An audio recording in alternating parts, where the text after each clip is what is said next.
Өдрийн мэнд хүүхдүүдээ. Өдрийн мэнд багшаа. За, зургийнхаа хэрэгслүүдийг аваад бэлдээрэй. Эхний сэдв бол одон оронж. Одоо оронжтой нэр өгсөн байна те. Хин гэж нэр өгсөн бэ? Brain.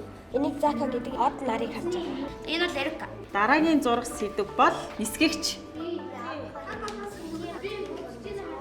Монгол нэр нь мөнхөө. Эрэгтэй хүн байна те. Тийм. Ямар ч онгоцоор нисэж чаддаг. Гайхалтай содон нисгэгч. Дараагийн сэдв бол эмч. Багшаа би бодчихлаа. Нэрийг Лука гэдэг. Эрэгтэй дөлгөө. Энэ бол үлзээ. За хүүхдүүдээ тэгэхээр бидний саяны зурсан хүмүүс амьдрал дээр ямар хүмүүс байсан талаар бүгдээрээ танилцах уу?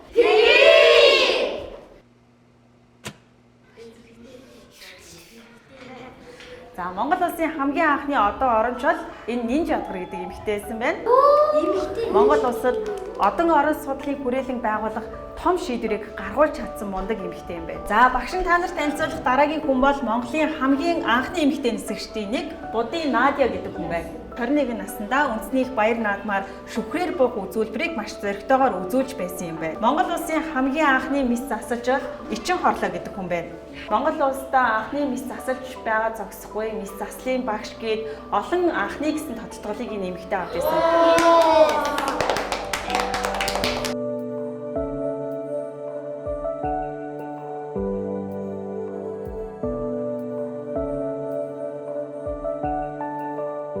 Дэшиг хөөрч байгаа. Тэгээд энэ болохоор намуулсан.